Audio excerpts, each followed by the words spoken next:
Hello, everybody, and welcome back to Circling Seattle Sports on Converge Media. I am your host, as always, Charles Hammaker.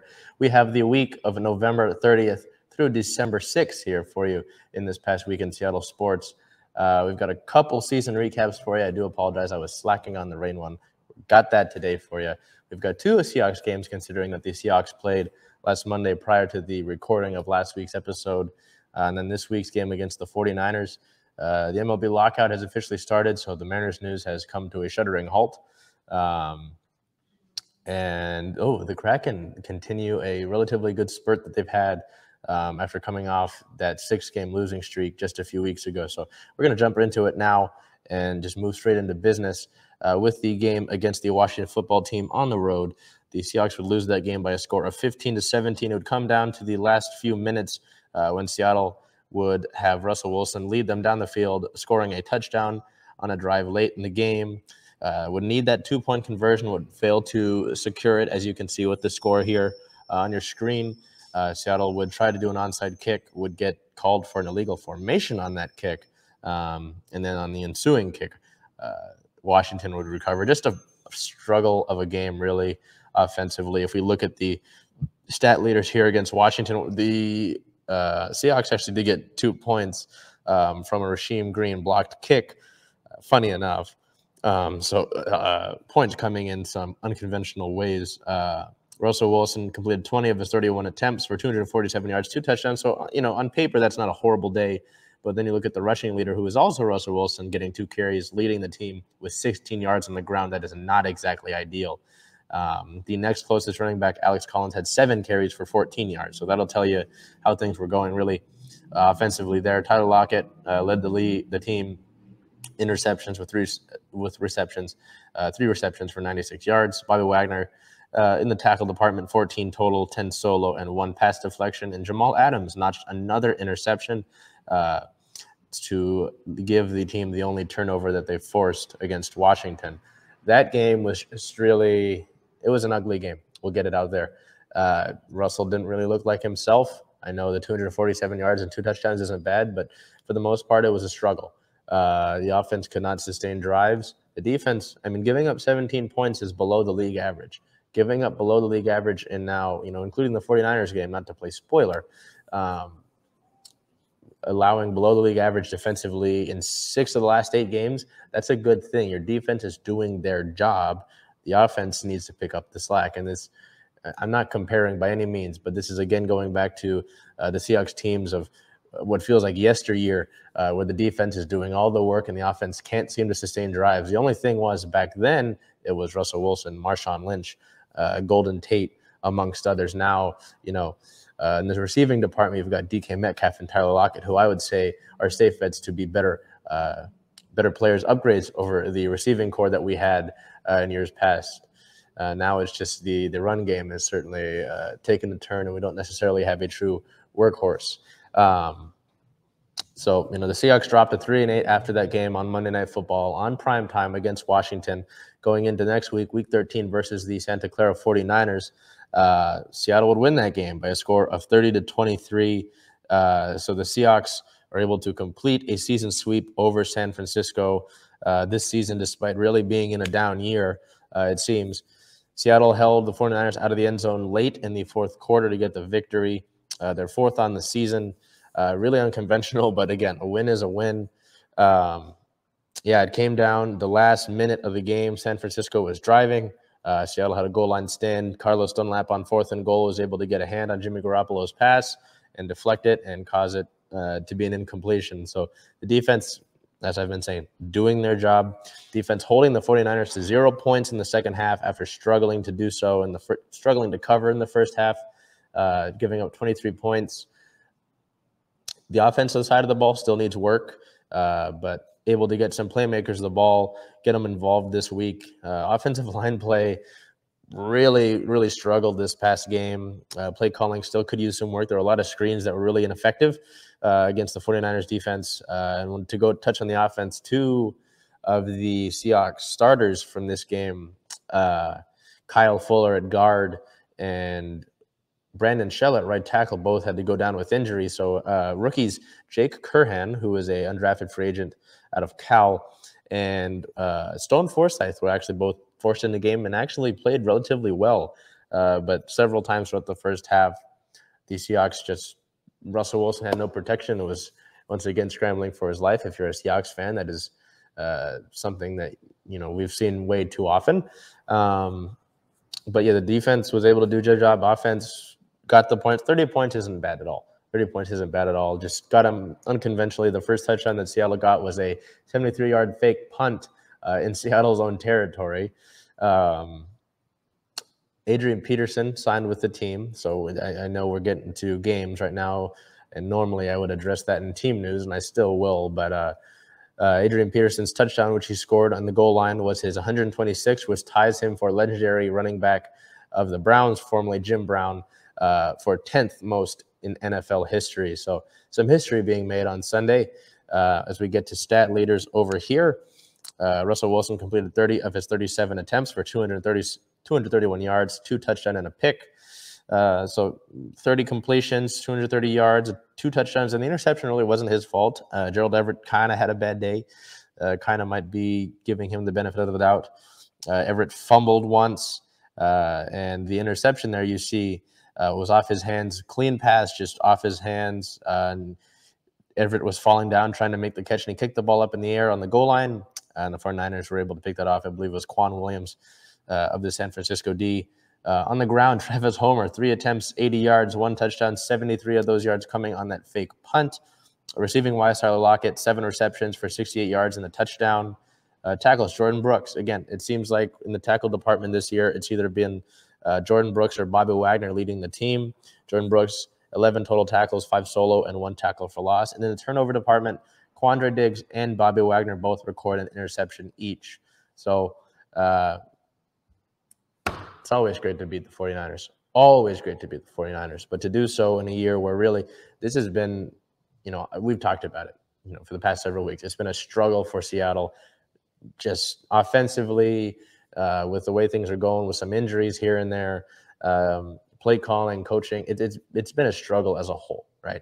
And to beat the 49ers, who in recent weeks have played well and have a good defense, have some offensive playmakers. George Kittle had 186 yards receiving and 2 touchdowns. To beat them is always great, but to do it, you know, in a year that's been a struggle, it adds a little bit more to it. Offensive and defensive MVPs for the 49ers game, I would go with Russell Wilson simply because the throws that were made and the way he looked in this game were a lot better compared to where he's been since that pin was removed and he returned from injury reserve.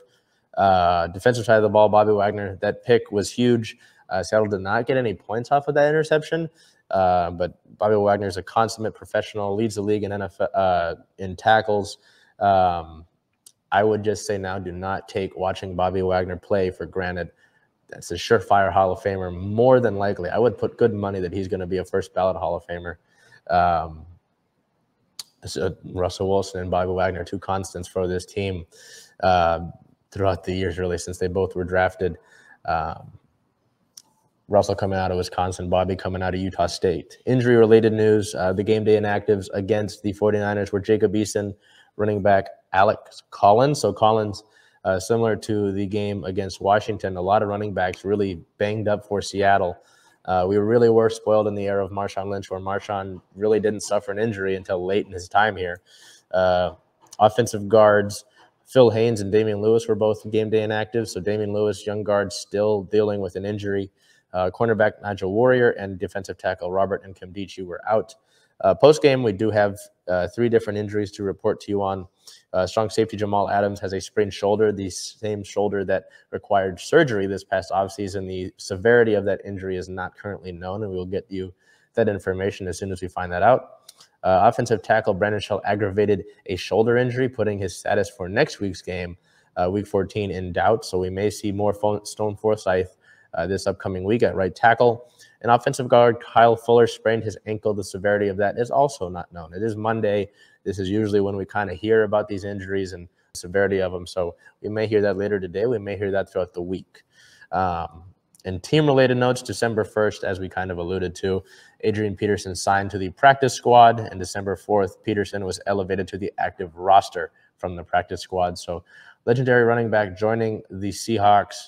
In a really interesting tweet, one of the NFL Network reporters said there was a win now move, and it's just an interesting way to put it with where the Seahawks are, not only record-wise, but in the division that they're in and the spot in the division that they're in.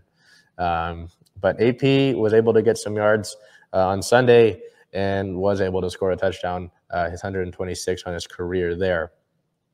League-related news, 3 Buccaneers players were suspended for misinterpreting their COVID-19 status. This list includes Antonio Brown, who presented a fake vaccination card, Mike Edwards, and John Franklin III.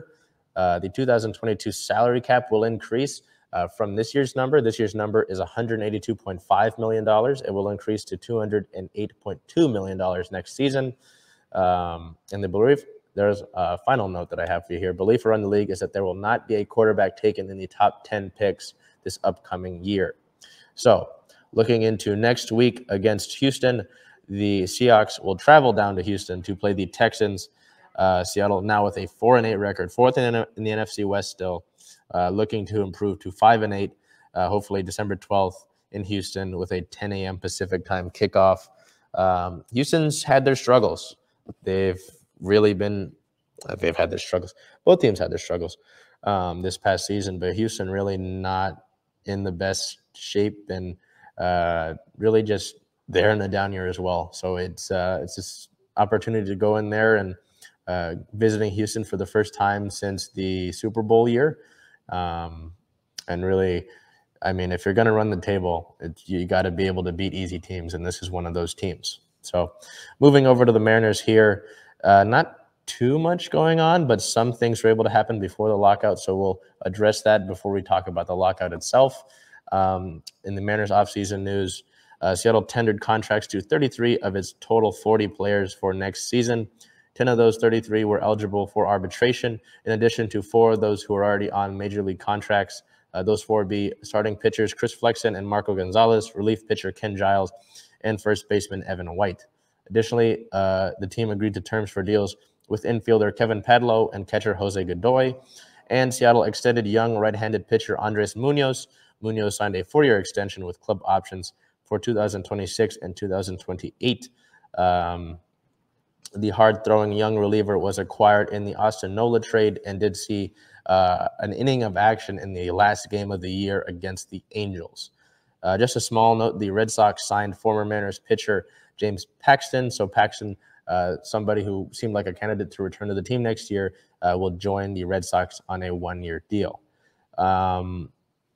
So some interesting league notes. If you follow baseball at all, the commissioner, Rob Manfred, has been the case of some controversy over the time that he has been the commissioner of the league itself. 2 different kinds of baseballs were used in the year 2021. The report came out on November 30th that the MLB was secretly using 2 different kinds of baseballs, and players were completely unaware of this taking place. In a quote from League Commissioner Manfred, Manfred essentially said that balls with more pop, bouncier, balls that would go farther would be used for more marquee matchups like New York and Boston. And dead-end balls would be used for games that might not get more draw, like Texas and Seattle. So that is the cause of controversy. That could potentially be means of resignation, because that is openly tampering with the game of baseball. That's a big report. That is a huge report. And it's really surprising that there hasn't been more news about that, considering that that's an official quote. The MLB officially began its lockout on the 30th of November. The league and players union failed to reach a new collective bargaining agreement, so the league owners voted to a lockout. It is the first work stoppage in Major League Baseball since the 1994-1995 season.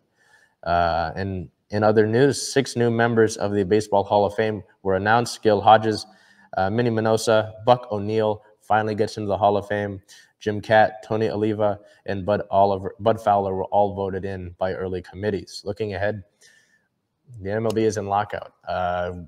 How long this will last, nobody's really quite sure. Obviously, it would be ideal if this would finish up soon so that free agency and the offseason can continue somewhat as normal.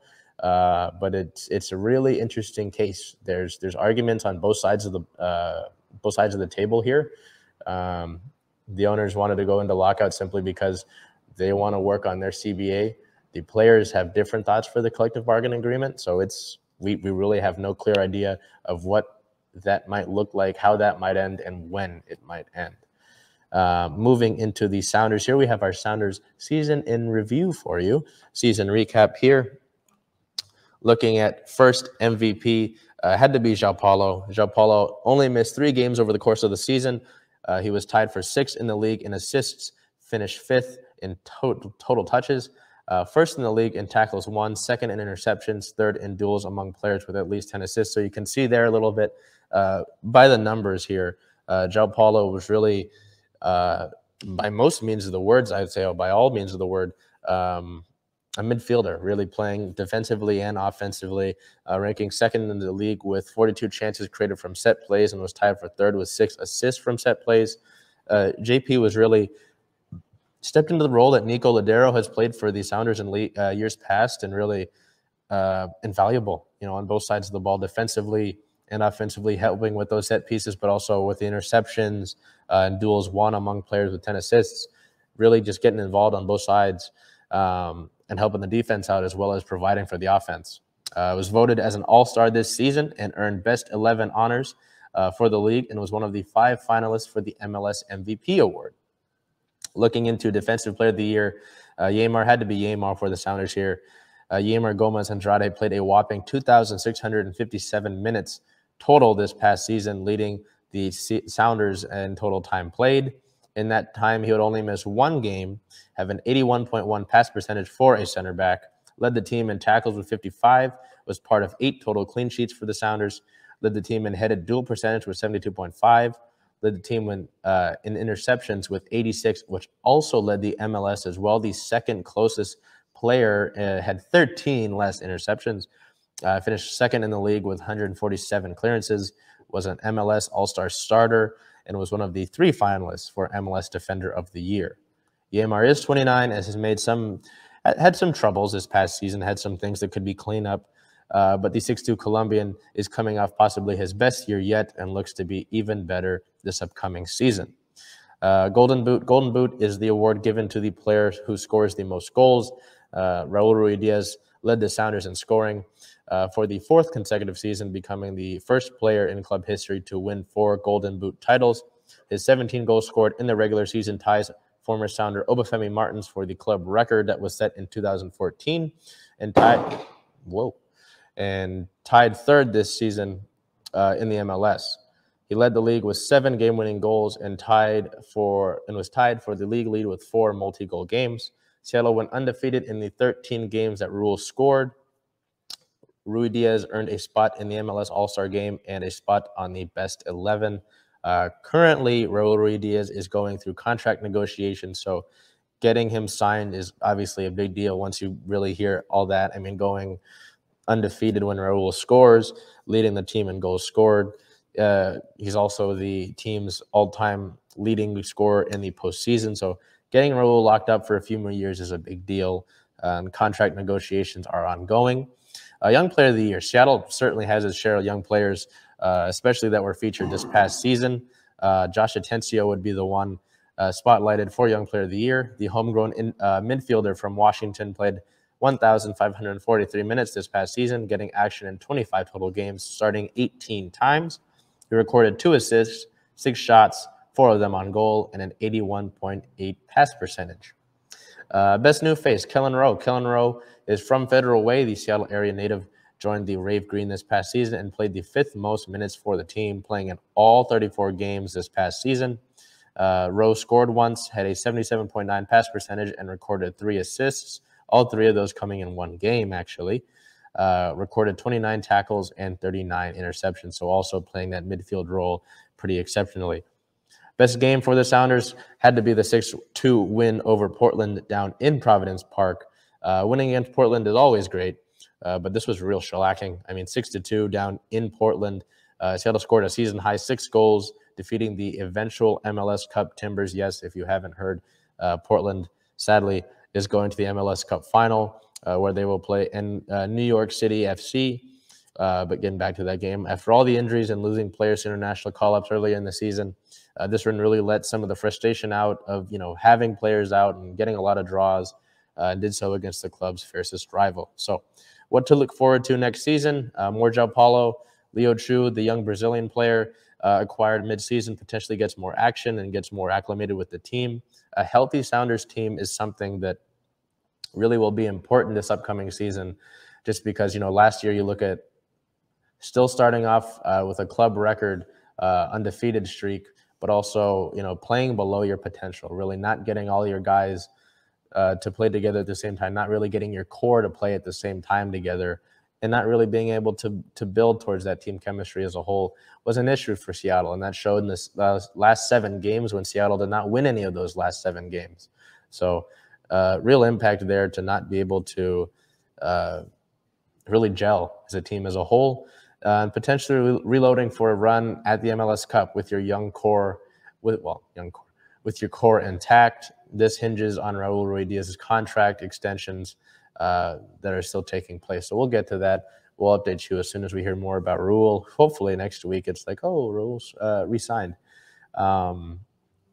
But anyway, that is your Sounders year in review. And team notes, 3 Sounders players were named to the 2021 MLS Best 11. That would include Yeimar, João Paulo, and Raul Ruidiaz. League-related notes, as I mentioned, the Portland Timbers will host New York City FC in the MLS Cup, Portland's 3rd ever championship appearance and New York FC's 1st ever championship appearance. So looking ahead, it's the offseason. It will be really interesting to see what Seattle does in terms of bringing in new talent, who they bring in, and who they might let go. No Storm news for you. Again, another week where the Storm have been relatively quiet. Getting into our Seattle Kraken here, over the past week, played the Buffalo Sabres on the 29th, winning that game 7-4 on the road, really getting out to a big lead in the first 2 periods and then really being able to coast in the last one. December 1st, traveling to play the Detroit Red Wings on the road, losing that game 3-4 in a shootout. So gaining the 1 point from the shootout loss there. Played the game Ryan Donato with 2 goals, 2 points, a 1+- and 2 shots on goal. Donnie's goals were able to help get Seattle back into that game and forcing an overtime period, but sadly losing in the shootout there. So ending that win streak. And then December 3rd versus the Edmonton Oilers back here at home and Climate Pledge Arena, winning that game 4-3. Played the game being Alex Wenberg with 1 goal, 1 point, a 1+-, and 4 shots on goal. So you look at that sample size that we had last week with the Buffalo game, scoring a team high this past season with 7 goals, highest this season, and losing to Detroit in a shootout and beating Edmonton for your first divisional win. Edmonton, prior to that loss, was 7-0 in division play. Seattle was 0-5-1. So to break that streak, to break both of those streaks, and to win your first division game against a team that has arguably the best player in the league in Connor McDavid, playing Leon Draisaitl, who leads the league in points, to lock him down relatively and shut him out for the last 7 minutes of the game is huge. And it's really, like I talked about a few weeks ago with that win over the Capitals, coming off of that 6-game losing streak, that those games where Seattle played 4 games and beat the top 3 teams in those 4 games, those are all building blocks. You're slowly seeing this team's identity being built, and it's a great thing. I know there was a lot of concern early on. I addressed that several times. It's just showing you sometimes you got to dig in. Immediate results are not always going to happen. And this is still an expansion team. Expansion teams aren't always conventional. Kind of seems like Seattle sports aren't always conventional either, but that's besides the point. In injury-related news, though, Jordan Eberle exited the Buffalo game on November 29th with a lower body injury and has not returned to a game since. I was just at morning skate earlier this Monday morning, though, and Jordan Eberle should be able to go against the Pittsburgh Penguins tonight on December 6th. And Captain Mark Giordano is still in Florida under COVID protocols and is waiting the end of that. So technically still in Florida, your team captain waiting to come back and join us. And team news on December 1st, Callie Yarncroc and Chris Drieger were placed on IR. In response to that move, Cole Lind and Joey Dackard were recalled from AHL Charlotte. So Seattle now sits at a 9-win, 13-loss, 2 overtime loss record, giving them 20 points, 18 of those being for the 9 wins. So 9 times 2, 18. And then those 2 overtime losses give you 1 point each, giving us the total 20 points. The division standing, Seattle is still 7th in the Pacific Division, just above Vancouver. So looking ahead, December 6th versus the Pittsburgh Penguins, another member of the original 6. This is a 7 p.m. Pacific time puck drop tonight. Next, December 9th versus the Winnipeg Jets, a 7 p.m. Pacific time puck drop here at home. And then December 11th, a rematch from earlier this season versus the Columbus Blue Jackets, a 7 p.m. Pacific time. So all the games this upcoming week starting here at 7 p.m., all of them at Climate Pledge Arena in front of a crowd that has, surprisingly enough, continues to get louder. I didn't think it could get louder, but it has been. So I won't complain. With that being said, now moving into our OL Reign recap. I do apologize that this is late. That's me. We're going to get into it, though. Looking into our Reign this past season, MVP Jess Fishlock had to be Jess Fishlock. If you watch a Reign game, or if you're going to in the future when they play this upcoming season, watch Jess Fishlock play. She is the heartbeat of this team, the engine that makes the team go. She was back to controlling the midfield this past season after missing the 2019 and 2020 seasons with ACL and leg injuries, earning the MVP award this season and a spot, the league MVP award this season, may I add, not just the team MVP award, as well as earning a spot on the NWSL Best 11 First Team. She received Team of the Month honors 3 different times and Save of the Week once, which for a midfielder is relatively unheard of. She's a club original, being with the Reign since they were the Seattle Reign, playing in Memorial Stadium in 2013, scoring 5 goals this season, adding 4 assists, and playing 1,880 minutes this past season. Defensive Player of the Year, Alana Cook. Cook, the 24-year-old coming from Paris Saint-Germain, played 1,800 minutes across 20 total games, starting in all of those matches and playing every single minute. Cook was the brick wall on the back line, making 92 clearances, 23 blocks, and 41 interceptions. She recorded an 84.3% pass percentage for a center back and made 3 key passes. She was nominated for NWSL Defender of the Year and was on the NWSL Best 11 First Team, and is still playing with the U.S. Women's National Team that played a few friendlies as of recently. The Golden Boot Award for the Reign, as we learned earlier, Golden Boot goes to the player that scores the most goals. Bethany Balser. Balser sailed along this past season in a big way, recording 9 goals and being contender for the League Golden Boot Award until the final weeks, ranking 2nd when it all cleared up. Bethany played 1,210 minutes in 24 games this past season and earned NWSL Best 11 Second Team honors. She was named Player of the Week twice and Player of the Month once. Balser did more than just score as well, recording 14 key passes and 16 clearances. So kind of surprising there, a forward recording clearances. Young Player of the Year, Lana Cook. Again, just go back to what we were saying about the Defensive Player of the Year. As I mentioned, Cook is just 24 years old, joining the Reign from PSG back in June. Best New Face. This one's kind of difficult because she's technically not on loan anymore with the Reign, but Eugénie Le Sommer, the legendary French attacker, was loaned to the Reign for 17 games this past season and did not disappoint. The 31-year-old started 15 games, played 1,210 minutes, scored 7 goals, recorded 3 assists, 31 passes, 13 interceptions, and was part of an elite Reign attack. Watching Le Sommer be able to play here in the States was a great honor. And it would be great if she could return to the Reign this upcoming season, but that sort of is unclear. It could still happen, but we're relatively early in the offseason here, so that's something that you just have to keep an eye on. Best game for the Reign had to be the 5-1 win over Houston. This game was really the exclamation point of what was a turnaround point for the Reign season as a whole.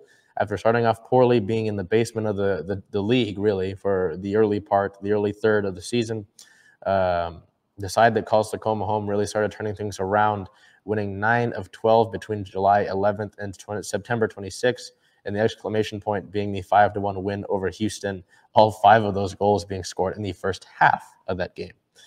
So what do we have to look forward to next season? More Bethany Balser, Jess Fishlock, and Rose Lavelle all being able to play here in the Pacific Northwest for your local women's soccer team. The Reign have several draft picks for this upcoming draft. There's a lot of trade news I have to address regards to that. But Seattle holds the 10th, 15th, and 20th overall picks in this year's upcoming draft, amongst others. So there's some importance there. Potentially finding out the new home for the Reign. The Reign are part of a group that includes the city of Seattle, the city of Tacoma, and the Sounders themselves. When it comes to finding a permanent home for the Reign, Cheney Stadium, Tacoma, home of the Rainiers, has relatively been a pit stop, effectively. And when the talks were restarted back in June of this current year, after being suspended for most of 2020 for obvious reasons, the talk was that there were 4 sites that the group was looking at, and it was anywhere between the city of Seattle and Federal Way. So there's a lot of room in there where a potential facility could go. Looking ahead, also looking into adding protection rosters for the upcoming NWSL expansion draft that includes San Diego and LA. Teams must protect 9 total players on their roster. So with that being said, a lot of moves were made recently in reaction to trying to gain protection from the expansion draft. The Reign acquired Nikki Stanton from Chicago in exchange for a 3rd-round draft pick. According to ESPN, this was done at her request. Stanton is actually from North Bend, Washington, so she gets to come and play for the local team here. In league-related news, there's a good amount of trades here, so bear with me. North Carolina, first of all, before we get to trades, North Carolina finds its new coach. The Courage named Sean Nahas to a head coaching job. He was been with the team since 2017 and took over as the interim coach once Paul Riley's contract was terminated. And so the NWSL trade deadline, North Carolina trade Sam Mewis to the KC Current for Kiki Pickett and Kansas City's 1st-round pick. Chicago trades Julie Ertz, Sarah Gordon, and an international slot to Angel City in LA in exchange for expansion draft immunity from Angel City. Chicago trades the rights to Kelsey Turnbow and a 2nd-round pick to San Diego for allocation money and expansion draft immunity. Katie Johnson and Mackenzie Doniak joined the San Diego team after telling Chicago that they wanted to return home. So, with these 2 California teams, the first California teams in the league showing up as expansion teams, 2 players there basically saying, I want to go play in California, which is incredibly wild. Orlando traded the rights to Jody Taylor to San Diego in exchange for a 2nd-round pick plus either a 3rd-round pick or allocation money, depending on undisclosed conditions, which is certainly unique. And Washington traded Tegan McGrady, a 2022 international spot, and their 1st-round pick to San Diego in exchange for expansion draft immunity. And then the final one, the New York, New Jersey Gotham acquired Ashlyn Harris and Ali Krieger in exchange for draft picks.